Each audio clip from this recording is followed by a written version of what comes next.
Hello,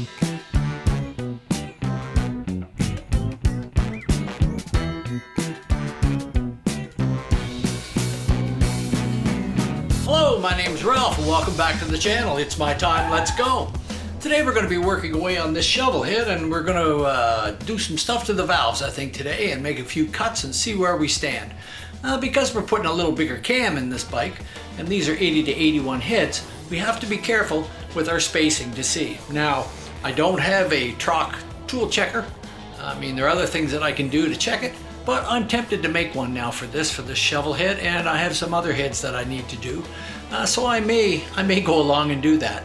In any case, today we're going to take the old valves and we're going to take them over to the grinding machine and see what kind of seat we can get in them and how they cut, and see if these are going to be usable. So stick with us, let's go. So we're over here to our old valve grinding machine, and as with everybody else that has a shop, we're packed in somewhere. The other day when I was using my honing machine, I had to crawl back into a corner. I have enough space to run it, but sometimes it's frustrating trying to get to it. But in any case, we've got it set up and we're going to take a couple cuts off here and just see where we're going with this valve. All right.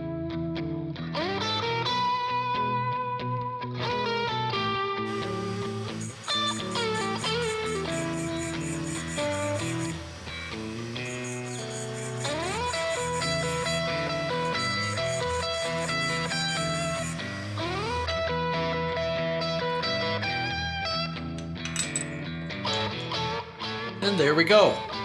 Just a nice cut to bring that valve back to where it should be. So we'll clean up the stem a bit. It's just crud stuck on there, I believe. And we'll take it from there. But it did a nice job on it. You know, sometimes it's not all about what equipment you have and what you don't have. This old grinding machine, I got it from a guy up over the mountain many years ago. He used to actually hide out in his shop so he could smoke cigarettes, and his wife didn't know, or said she didn't know, and that was the only place he could have. So he had this little workshop, and he had a few things, a lathe and a mill and a few things like that, and this machine and a couple other knickknacks that I bought. Now I bought that machine probably over 30 years ago. And I get the motor rebuilt, I keep working with it, and it's an old machine. It's an old machine, but it's something that I can afford, and it does a hell of a nice job on the valves. So don't let yourself be held back by not being able to buy the best equipment. Get what you can, work with what you got, and get yourself better at what you got, and then you can think about moving on. We always want more toys, we always want more tools, but they're not always affordable, especially today. So, make the best of what you got. You can do it.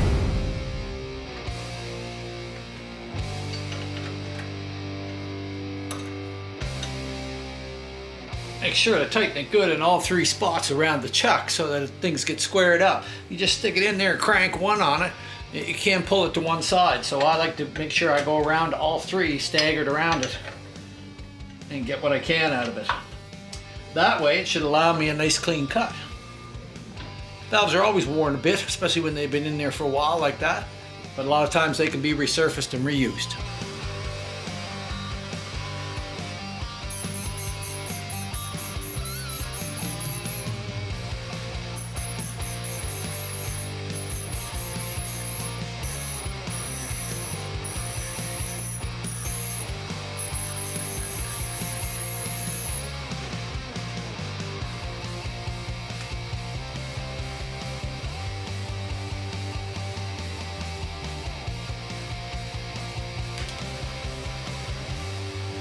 Took a little bit, but nice cut on that one.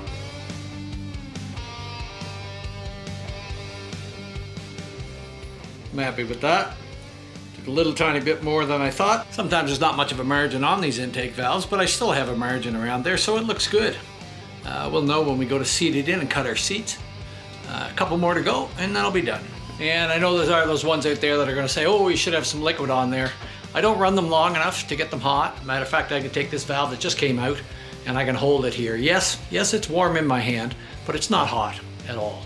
So I've done it this way for many years and it works successfully for me.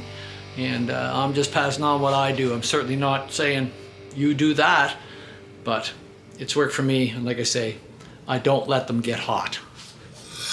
So I just take them over to the lathe here with some light sandpaper and nothing more than 2 320.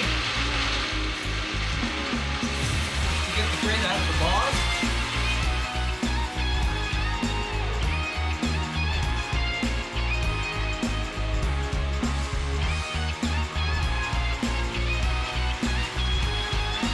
Just take a little bit to clean up the stem a little bit.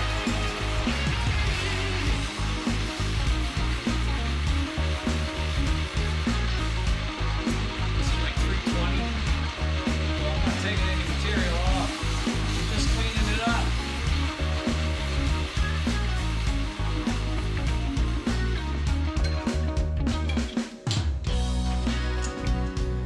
There.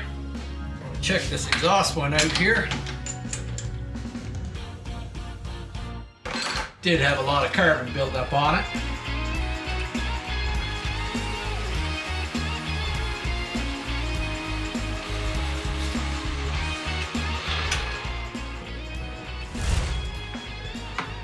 We're gonna have to have a better look at that one. It's not looking the best. Okay.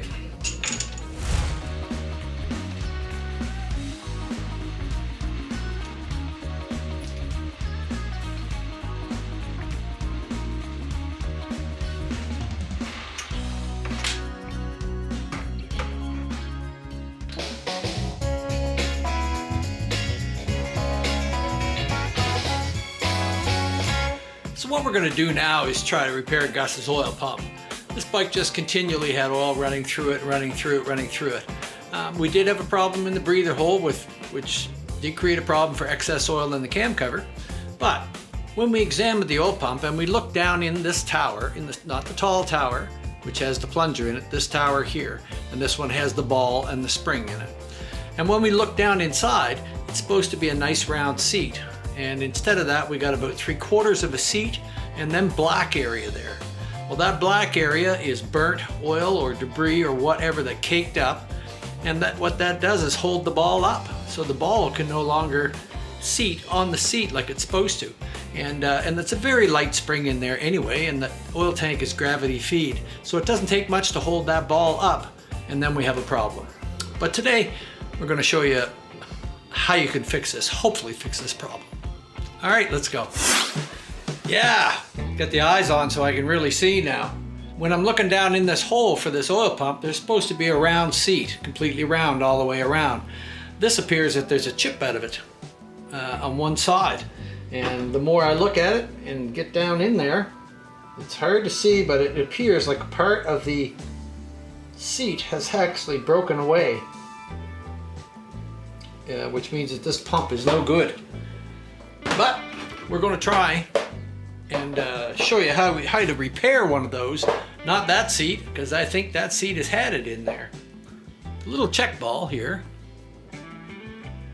that goes down in the pump is the same size as the end of an Evolution rod. Now, if you got a lot of people usually have a lot of old Evo rods around, check it and make sure that the end of it is in good shape. And then we're just going to put a little dab of lapping compound all around it.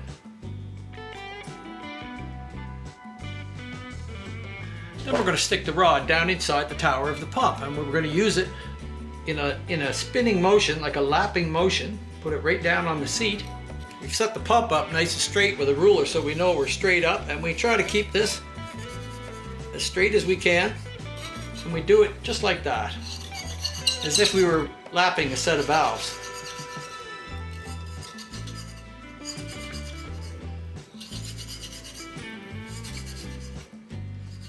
Now, some people put a ball on the end of it and weld a rod to the ball, but I find it's hard to do and hard to get that ball centered up in this when this is a nice readily made 3/8 ball on the end.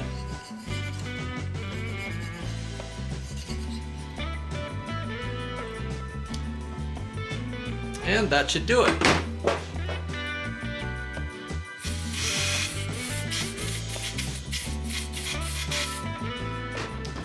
We're going to spray it out good, and we want to make sure that we get all the lapping compound out of it.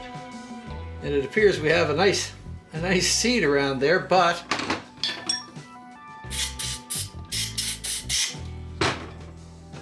take a moment and blow it out. So now that we've got it lapped out, and you would blow it all out, of course this pump would have to be washed out thoroughly. Every plug, every nut, bolt, everything taken out of it and washed out and varsoled out and washed out to make sure that we have no lapping compound in it. But once you've got to that point, then you just take a punch, and we would take one of the small ball bearings that usually goes in the pump, and we'll drop it right down the hole. We're going to take our punch. We know we've got our pump squared up so that it's square. And keeping our punch square, just give it a little tap.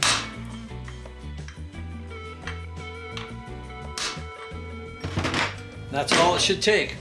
And what that does is force the metal out that's been softened by lapping it, and kind of burnishes the hole, puts a shine in all the way around. So we'll take our ball out. There it is. I'm going to give it one more spray in there. Blow it out. Try and have another look at it, but we put a nice seed in it, except for one spot. And that spot, unfortunately, has a chunk out of it. So we weren't able to repair this. But if you were to have that problem with your bike and it was just a seat, you could do that, what we've done. But as I say, take every nut and side bolt, everything out of it, especially the ones on this side, here, this little plug, because that goes right into that cavity. And you need to blow out all the cavities and wash them out with hot soapy water and keep cleaning them out till there's not any sign of anything in it. Unfortunately, like I say, this pump seen better days. Nothing I can do about it. What's happened, if this was our seat down in the bottom and we were trying to get our ball to fit on it, a whole chunk about the size of my finger in comparison size is gone, broken out of the seat. So that will never stop leaking. That pump body, unfortunately, has had it, and there's nothing that can be done with it, and we're going to have to put a new pump on this bike, or else there'll be problems. Okay, I hope that helps some of you out, and they are repairable, and in most cases they're good, but make sure down in there and have a look and see, because this is a prime example of it. We're going to try and remove the side plug, which we would have to do anyway to clean all the stuff out of it, the compound. So you wouldn't want to forget this step. And I'm sure the compound up in there. Now, perhaps if I can shine light through that hole, it's broken away on that side. I can see it here. As plain as day. And on the side that the light's on,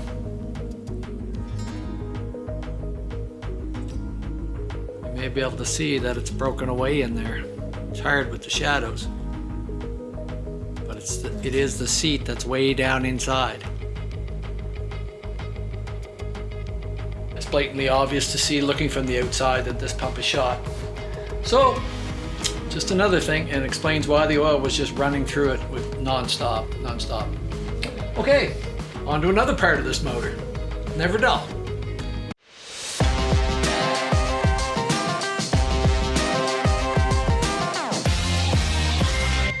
So today we're just doing a little extra work on Gus's heads. They're pretty rough castings and stuff in there. So I'm just using my little tool here for working on his. I'm just going to clean some of the castings out, and there's some pretty big ridges right on the edge of the holes where your fuel has to go in, and every time there's a ridge it'll curl around those ridges. Now we don't want to take very much out. We don't want to pretend we're Jerry Branch and we're going to hone and clear your heads out. All I'm doing is just taking a bit of the ridges off and a slight bit of polishing just to take the rough finish out, and that's it. No extra. So I gotta get back at it.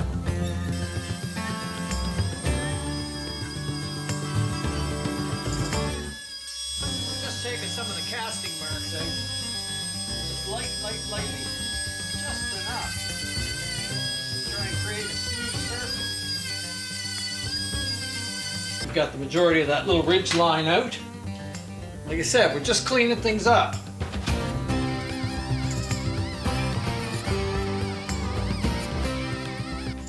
Still got a little ridge line in there, but you can see that we're just cleaning them up so that when the intake goes in here, we don't have any rough shoulders here. And that's all we're taking off, and just cleaning them up and polishing them up a little bit. Don't take too much.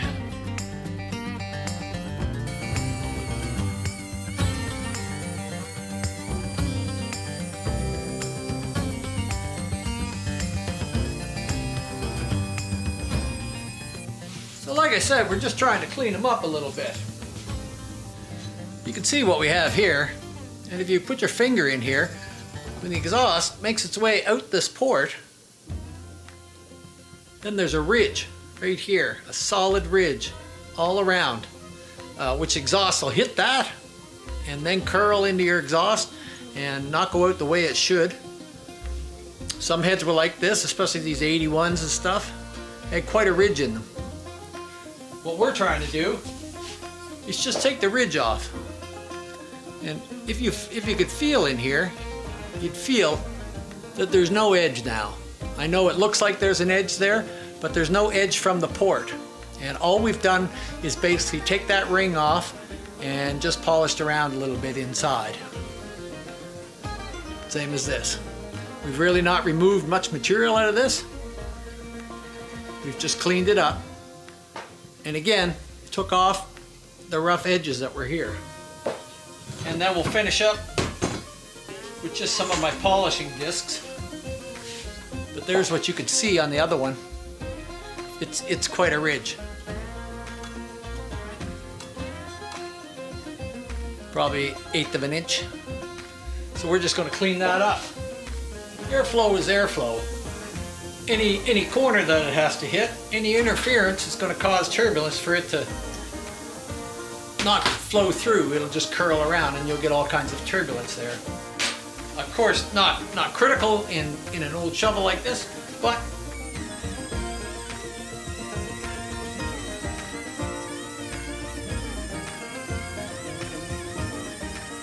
I use some of these for just cleaning things out and polishing them. They work very well. And these little triangular things are great for getting in there. I just bought them off of eBay.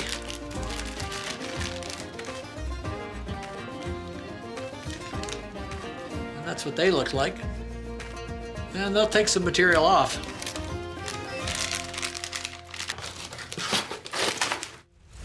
So I got the heads polished up there, and they're looking pretty good.